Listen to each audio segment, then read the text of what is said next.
Teleaula Natal. Olá pessoal, tudo bem com vocês? Estou aqui mais uma vez para darmos continuidade às nossas aulas de língua portuguesa. E hoje vamos conversar um pouco sobre coesão e coerência. Sou professora Alessandra, da Rede Municipal de Natal.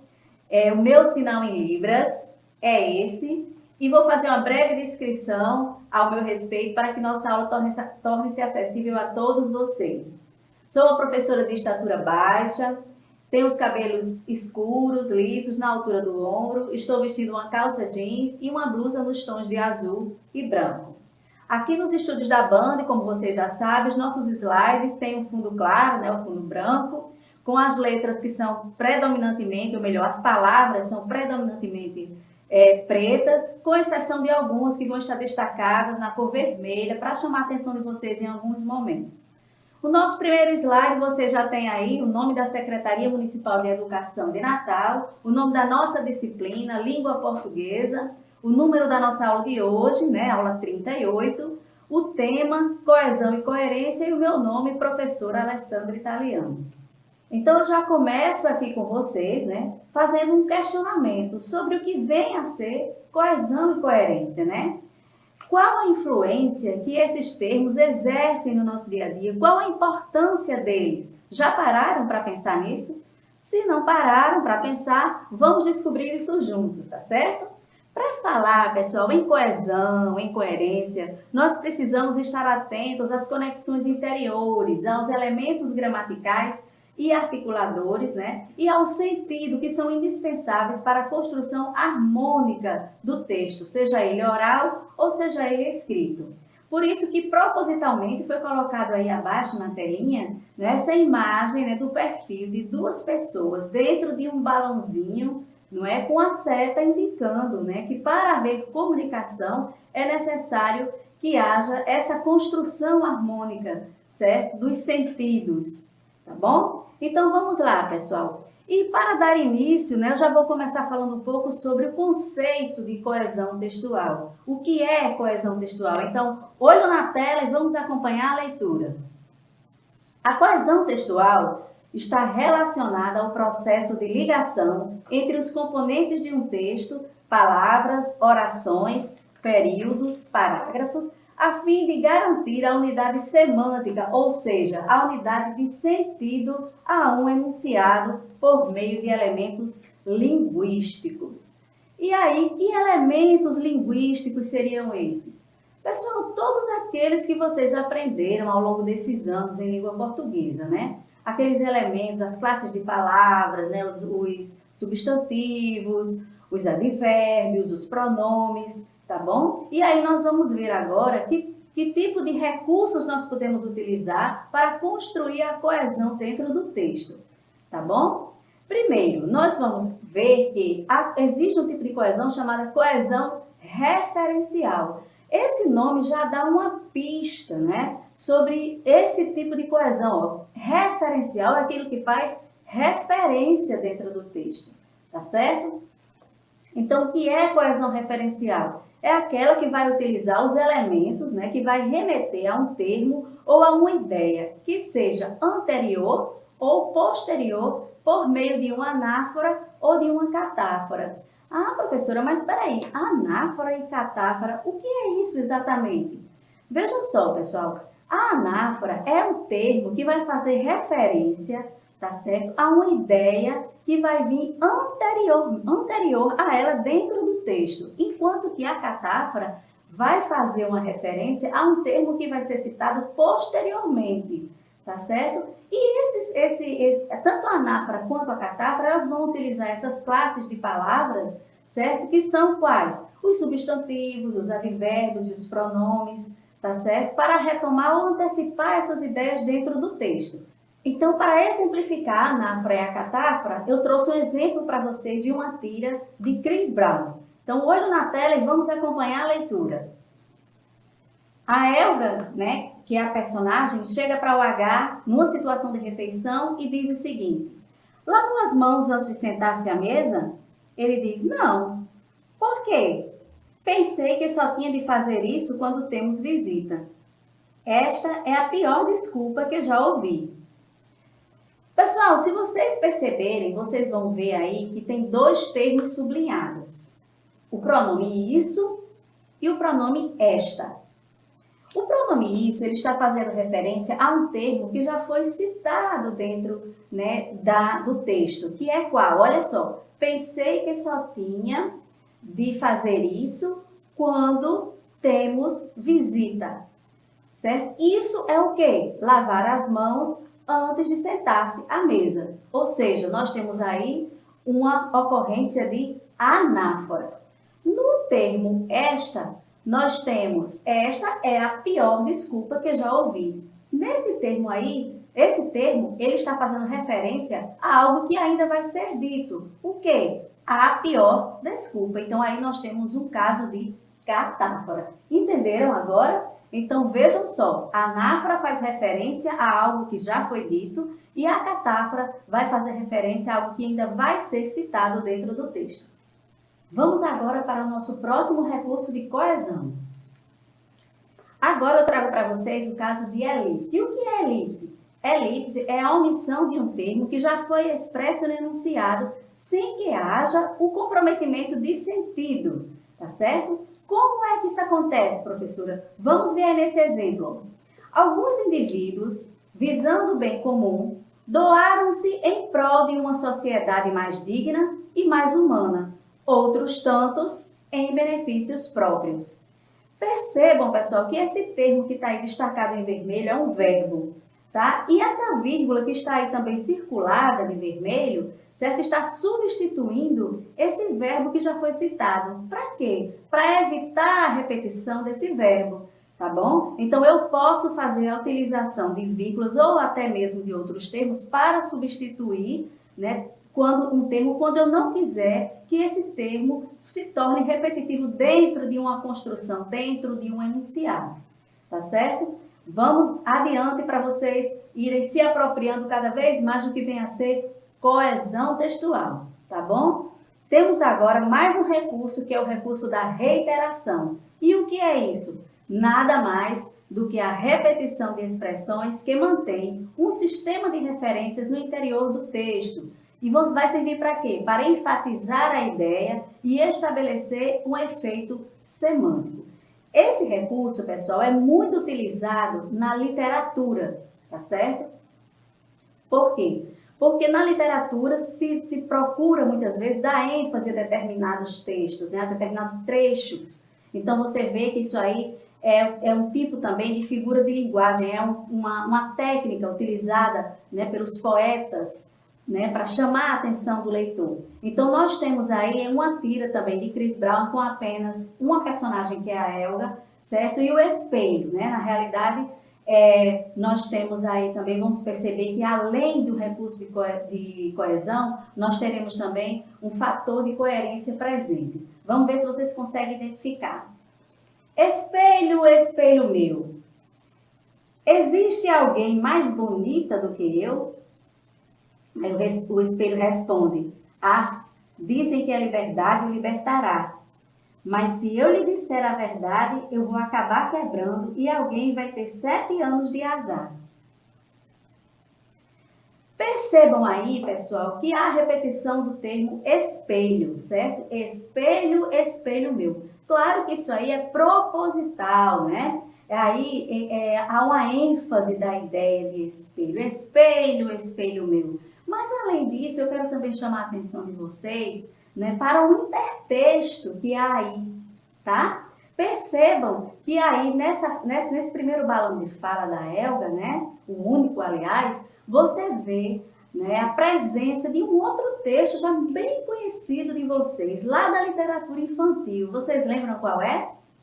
É a fala de quem? Da madrasta da Branca de Neve, não é verdade? Então, nós temos aí o intertexto com a obra literária Branca de Neve. E mais adiante, vocês têm também, não é, o trecho que diz, a liberdade o libertará. Vocês sabem com quem com qual texto aí, que esse trecho faz o intertexto? Isso aí, gente, é um trechinho, não é? Lembra um trechinho do texto bíblico. tá certo? Então, vocês já conhecem um pouco da intertextualidade, porque já viram em outras aulas, não é verdade? E aí, nós também veremos hoje, um pouco mais à frente. Eu só quis chamar a atenção de vocês para isso aí, né, para que vocês já fossem se apropriando desse conteúdo. A intertextualidade é um fator da coerência que nós vamos ver um pouco mais à frente, tá bom? Mas vamos adiante. Trago também para vocês uma relação de sinonímia também, que é muito presente, né, na nossa coerência, né, quando a gente quer estabelecer coerência textual. Então, o que é sinonímia? Vocês sabem que um termo que é sinônimo de outro, ele acontece, ele ocorre dentro da estrutura quando eu quero, por exemplo, substituir um determinado termo por um outro que tem um significado semelhante. Eles têm a estrutura, a palavra é diferente, mas o sentido, né, é aproximado. Então, veja só esse exemplo. A importância da preservação do meio ambiente foi comentada pela especialista durante o congresso. A profissional alertou quanto à poluição das vias urbanas. Percebam que o termo especialista e profissional aí são termos sinônimos, são palavras sinônimas, tá certo? Então, eu posso substituir um termo pelo outro sem comprometer o sentido, tá bom? É mais uma forma de eu estabelecer coesão dentro do meu texto. Tá bom? Existe também uma outra forma de eu também utilizar a coesão no meu texto, fazendo o uso da relação de hiperonímia e hiponímia. E o que é isso? O que é um hiperônimo? Um hiperônimo é uma palavra de sentido mais genérico, mais abrangente. E um hipônimo é uma palavra de sentido mais específico. Vamos ver aí o exemplo para vocês entenderem melhor. Dentre as mais de 60 mil espécies de árvores catalogadas no mundo, muitas estão no Brasil, o que torna o país detentor da maior biodiversidade de árvores do planeta. Entretanto, o pau-brasil é uma das espécies ameaçadas de extinção. Percebam que aí nós temos 4 palavras destacadas na cor vermelha, certo? Palavra árvores, Brasil, país e pau-brasil. A palavra árvores, assim como a palavra Brasil, são palavras que possuem um sentido mais abrangente, não é verdade? Mais geral, né? Porque árvores existem vários tipos, várias espécies, né? E os termos Brasil e pau-brasil são termos mais específicos, não é verdade? Então, os termos árvores e país são hiperônimos. E os termos Brasil e pau-brasil são hipônimos, tá bom? Então, eu tenho pau-brasil hipônimo de árvore e Brasil hipônimo de país, ok? Adiante. Temos também uma outra maneira, né, de fazermos coesão, né, de utilizarmos a coesão utilizando os nomes genéricos, como, por exemplo, as palavras fato, evento, fenômeno ou crença, tá certo? Como vemos aí nesse exemplo logo abaixo. Algumas pessoas acreditam não existir aquecimento global. O fenômeno é constantemente debatido por autoridades no assunto. Então, a palavra fenômeno é uma palavra de sentido genérico, não é, que está substituindo o termo aquecimento global, tá certo? Continuando, vamos agora para um tipo de coesão que é muito utilizado na literatura. Então, a gente vai falar dele bem rapidamente, né? Só para que vocês tenham uma ideia, tá certo? E vamos dar mais ênfase a um dos tipos desse tipo de coesão, né? Coesão recorrencial, que pode ser a paráfrase, ele divide-se em 2, paráfrase e paralelismo, certo? Vamos dar ênfase à paráfrase, porque é um tipo de recurso que os professores utilizam muito com vocês em sala de aula. Às vezes vocês nem conheçam por esse nome, né? Quando o professor diz assim para vocês, pessoal, eu quero que vocês façam um resumo de um determinado texto, né? Eu quero que vocês realizem, pesquisem na internet um determinado texto, façam um resumo e me entreguem tal dia. Aí vocês vão lá na internet, dão um Ctrl+C, Ctrl+V, né? E entregam para o professor, né? Mas isso aí, pessoal, não é o ideal. O ideal é que vocês leiam o texto, né? Façam uma paráfrase daquele texto, né? Isso é que é o verdadeiro resumo, é que vocês leiam o texto sem fazer os recortes, na verdade, que vocês leiam o texto e ali vocês coloquem as suas impressões do texto, as suas palavras, claro, sendo fiel ao leitor, né? Ao autor do texto. Tá? Então vamos lá. O que é uma paráfrase? É a reformulação de um texto atribuindo-lhe novas e antigas informações ao original. Tá bom? Eu trouxe um exemplo para vocês e aí agora vamos, em tela cheia, acompanhar a leitura desse texto. Tá? É um texto tirado do site da Tribuna do Norte, tá? Nós temos aí ao lado a imagem de uma academia, fala sobre a reabertura de uma academia de dança, e ao lado nós temos a imagem, né, das pessoas, das dançarinas se aquecendo, se alongando, né, para a aula. Mais abaixo, mais ao lado, melhor dizendo, o texto que diz o seguinte: a academia Evidance passou 5 meses fechada e voltou em agosto, dançando conforme a música do momento, a passos lentos, graduais e cuidadosos. A gestora Carmen Martins conta que, no primeiro momento, alguns alunos se dividiram entre continuar nas aulas online e guardar créditos para quando a escola retornasse. A modalidade online nos surpreendeu com a boa recepção. Mas, para o retorno presencial, foi preciso enquadrar a Evidance em todas as recomendações de saúde exigidas, diz. Então, aí nós temos, né, o texto original, né, retirado do site da Tribuna do Norte. E aí eu vou ler agora para vocês a paráfrase desse texto, como uma das maneiras, né, que esse texto poderia ser, né, parafraseado, certo? Vamos lá, tela cheia. Fechada durante o período crítico da pandemia do coronavírus, a Academia Evidance retornou às atividades em agosto, seguindo todas as recomendações de saúde exigidas, de acordo com informações prestadas pela gestora do local, Carmen Martins. Apesar dos cuidados, alguns alunos preferiram permanecer com aulas online.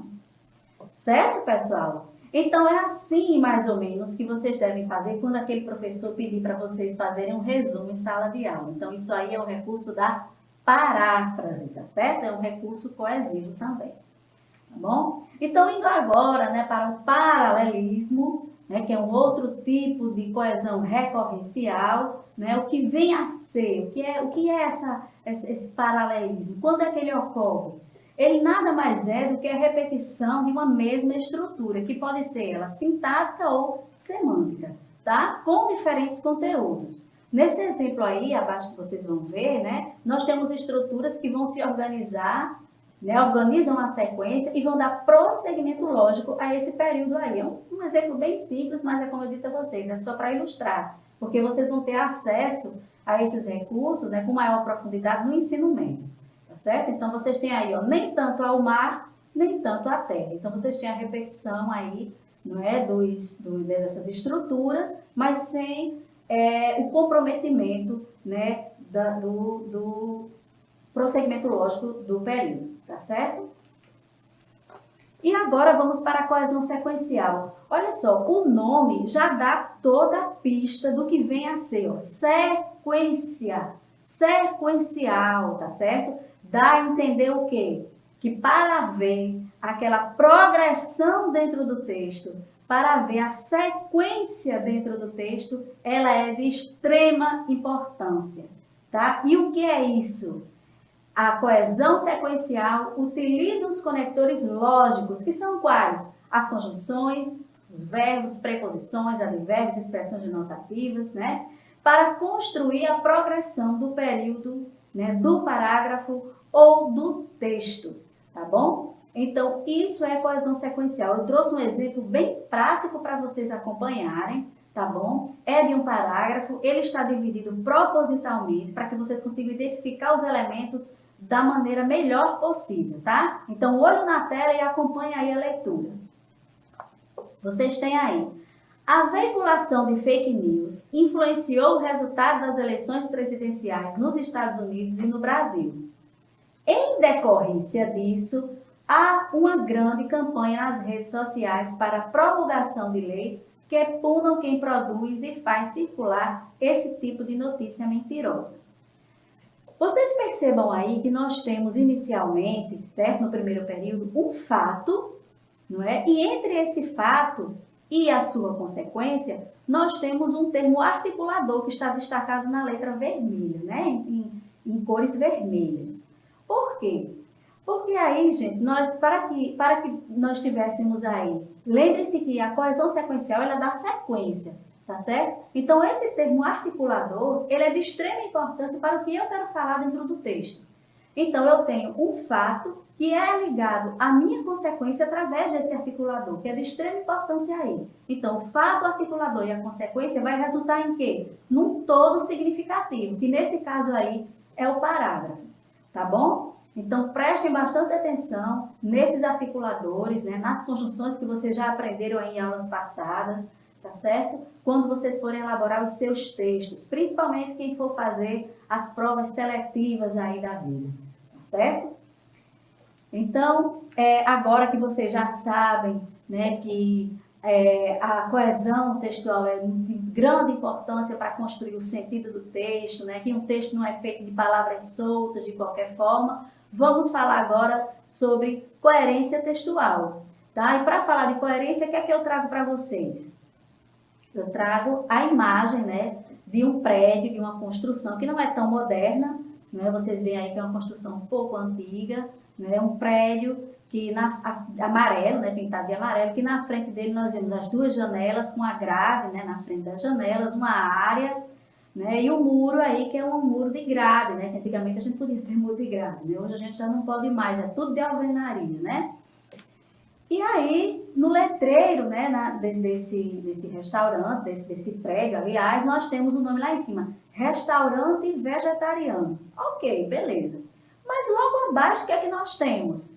Servimos frango, peixe e carnes. Opa, peraí, Brasil, como assim? Frango, peixe e carnes. Veja só, se o restaurante é vegetariano, o que é que se espera que seja servido lá? Será que não são pratos com vegetais?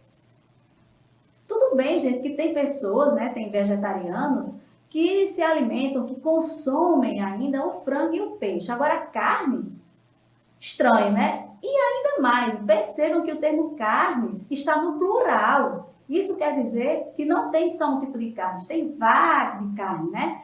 Tem vários tipos. Então, o que é que tem aí de incoerente? O que é que vocês perceberam aí? Qual é a incoerência que temos aí? Né? É uma incoerência, né, no tipo de atividade que o restaurante diz desenvolver e no letreiro que ele tem aí logo abaixo.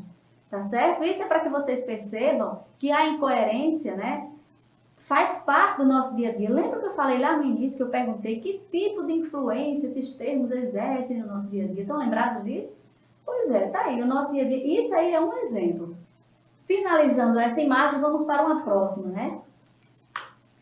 Bom, pessoal, aqui nós temos a imagem, né, de uma praia superlotada com pessoas na areia, crianças brincando na areia, né, pessoas no mar tomando banho, né, muitos guarda-sóis coloridos aí, né, todo mundo se divertindo, praia lotada.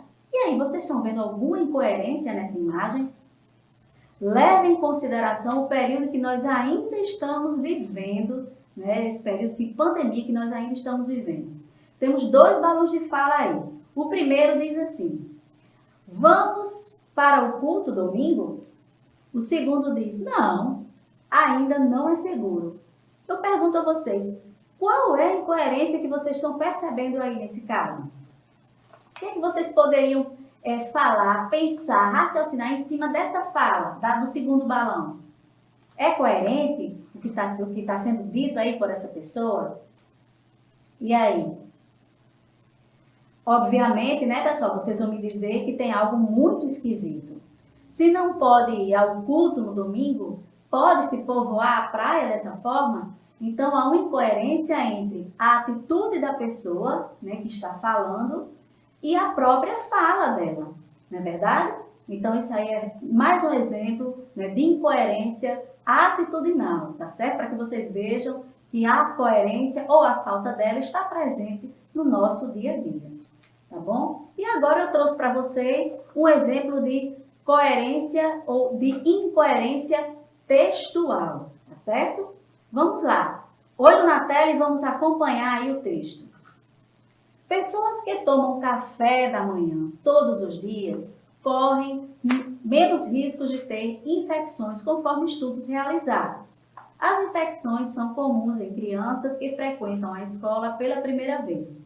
Por isso, a escola tem como filosofia o desenvolvimento de um processo de ensino-aprendizagem construtivista. E agora? O que é que vocês acham? De repente, vocês podem até me dizer assim, professora, está ótimo esse texto. Sabe por quê? Olha, porque tem até ali um articulador expor isso. Está tudo direitinho, está tudo perfeito, as palavras bem colocadas. Pessoal, calma aí, certo? Presta atenção aí no primeiro período. Pessoas que tomam café da manhã todos os dias correm menos riscos de ter infecções, conforme estudos realizados.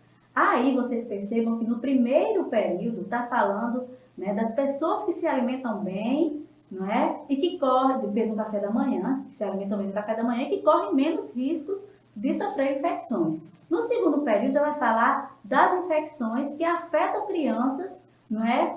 Que vão frequentar a escola pela primeira vez.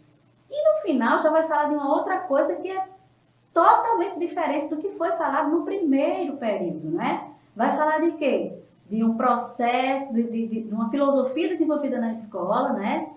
E do desenvolvimento desse processo de ensino-aprendizagem construtivista na escola. Então, percebam que aí há uma diferença temática, certo? Nesses 3 períodos. Eu comecei falando de uma coisa, passei a falar de um outro conteúdo, de um outro tema, e fechei com um assunto totalmente diferente. E de repente vocês podem dizer, ah, professora, mas aí, ó, eu tenho as palavras aí, os termos, que se repetem em cada um deles. Eu tenho a palavra infecções, que está inclusive aí circulada de vermelho. Tenho a palavra escola, que também está presente no segundo e no terceiro período. Mas vejam só, pessoal, isso não garante a coerência no texto.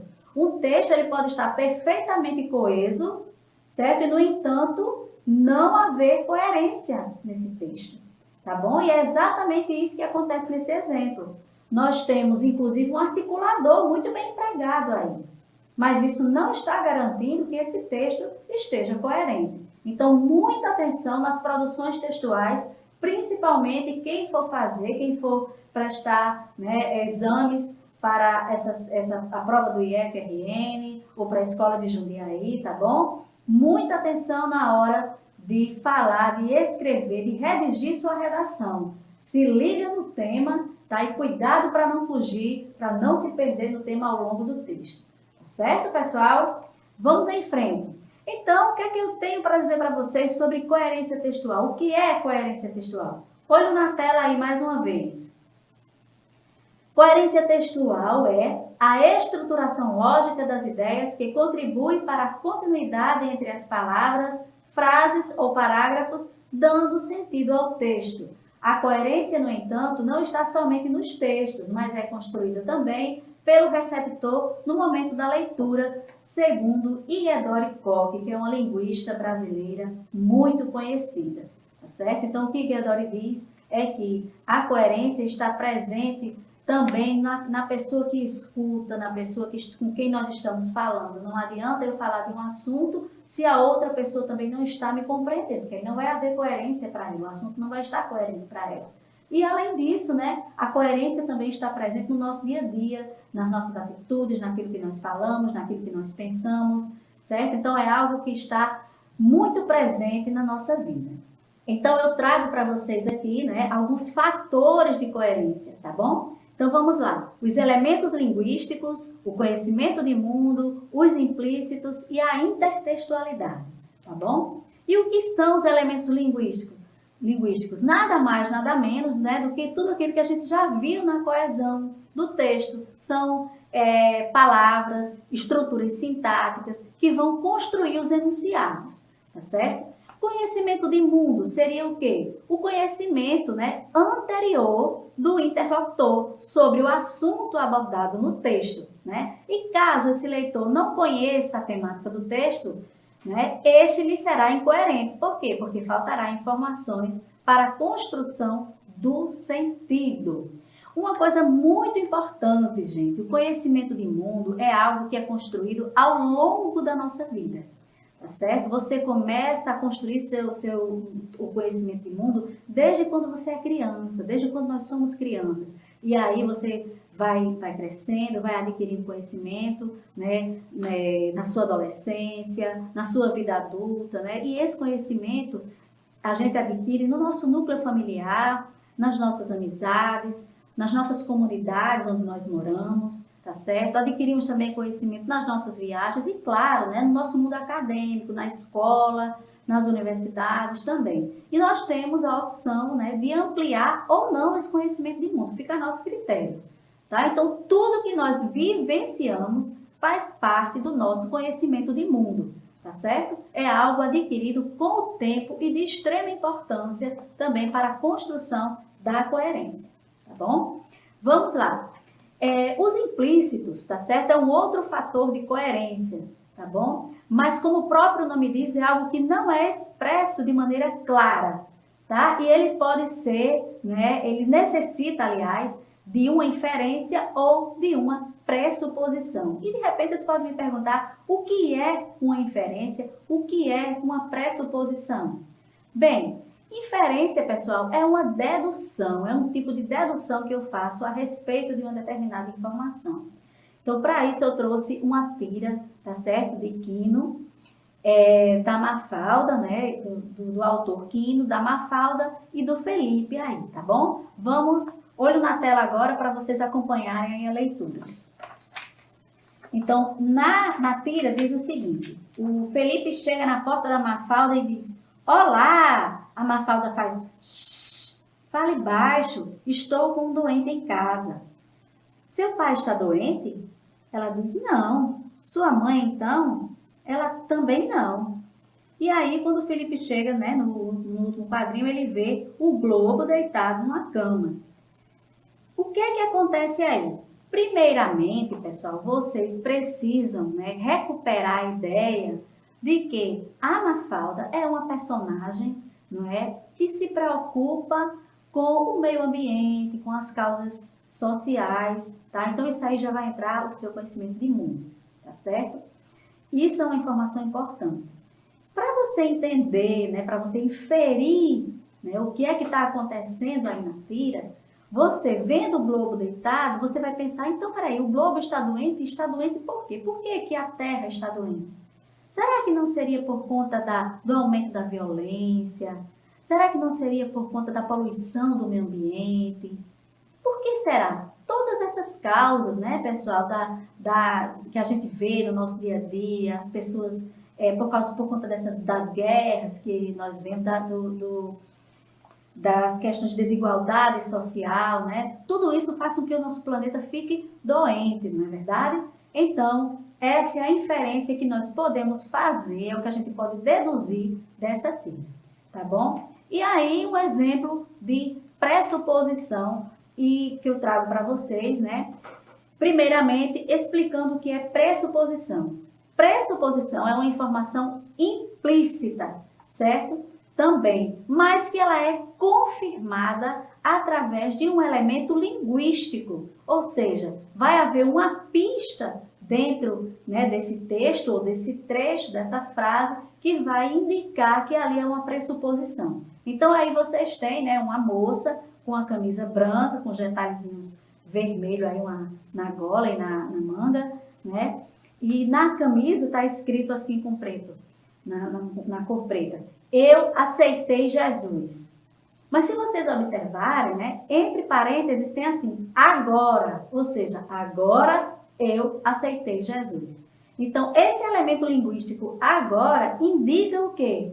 Que antes essa personagem não tinha aceitado Jesus. Então, esse elemento linguístico indica que aí há uma pressuposição. Eu entendo que agora sim ela aceitou Jesus, mas antes ela não havia aceitado. Tá certo? Então, aí eu tenho um caso de pressuposição. E para finalizar, eu vou falar um pouco, né, com vocês a respeito da intertextualidade, já tão comentada em aulas anteriores, né? que nada mais é do que a relação existente entre textos, né? A conversa entre textos, né? Quando eu utilizo um texto dentro de outro em sua composição. E a intertextualidade está presente em quê? Está presente nas pinturas, está presente nas poesias, nas charges, nas propagandas. Nossa, olha gente, as propagandas utilizam muito intertextualidade, tá certo? E aí eu trouxe para vocês um exemplo que está no livro de vocês, aliás, 2 textos que estão no livro de vocês. Esse aí é o primeiro, está na página 155, vocês podem acompanhar. Então, olho na tela, acompanhem a leitura, tá certo? Para vocês compreenderem quando é que ocorre a intertextualidade. O poema é de Carlos Drummond de Andrade, chama-se Quadrilha. João amava Teresa, que amava Raimundo, que amava Maria, que amava Joaquim, que amava Lili, que não amava ninguém. João foi para os Estados Unidos, Teresa para o convento, Raimundo morreu de desastre, Maria ficou para a tia, Joaquim suicidou-se e Lili casou com J. Pinto Fernandes, que não tinha entrado na história. No segundo texto, vocês vão ver, né, que nós temos um texto que faz intertexto com esse texto original de Carlos Drummond, tá certo? O texto chama-se Outra Quadrilha e é uma paródia, tá certo? Então, olho na tela e acompanha novamente aí a leitura. Nós temos aí, né, um texto que já traz uma atmosfera de humor a partir do título, certo? Começa Outra Quadrilha e diz assim: João colava de Teresa, que colava de Raimundo, que colava de Maria, que colava de Joaquim, que colava de Lili, que não colava de ninguém. João virou mendigo, Teresa indigente, Raimundo morreu de burrice, Maria não passou no vestibular, Joaquim virou jumento e Lili passou no concurso público juntamente com seu amigo Carlos, que não tinha entrado na história. Se vocês perceberem aí, esse texto, Outra Quadrilha, né, faz intertexto com Carlos Drummond, mas ele faz referência a quê? Faz referência a alunos contraventores, né, alunos que colam. Então, cria um clima de humor, né, para fazer referência a esses alunos que colam as atividades, tá certo? E para finalizar, eu trouxe uma charge que também faz o intertexto com o texto de Carlos Drummond de Andrade. Muito interessante a charge, tá certo? Então vamos lá.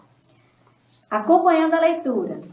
João odiava Teresa, que odiava Raimundo, que odiava Maria, que odiava Joaquim, que odiava Lili, que não odiava ninguém, pois não tinha conta no Facebook. Então, o que é que aconteceu aí, minha gente? A charge faz o quê? Faz uma crítica humorística, na verdade, a quem? As pessoas que se intrigam, né, pelas redes sociais, tá certo? Muito interessante, inclusive isso aí é uma característica do gênero charge, né, como vocês já viram aí em aulas passadas com a professora Beth, tá certo? Então, pessoal, hoje nós vamos finalizar por aqui, mas eu quero deixar bem claro, quero que vocês não esqueçam, certo? Que quando nós falamos em coerência textual, falamos acerca da significação do texto e não mais dos elementos estruturais que o compõem, né? Como é o caso, como acontece na coesão. E um detalhe, não esqueçam de maneira alguma que um texto pode estar perfeitamente coeso, porém, ele pode estar incoerente. Lembre-se daquele exemplo que eu dei lá atrás, tá bom? Então, deixo para vocês um beijo e um abraço enorme. E até a próxima!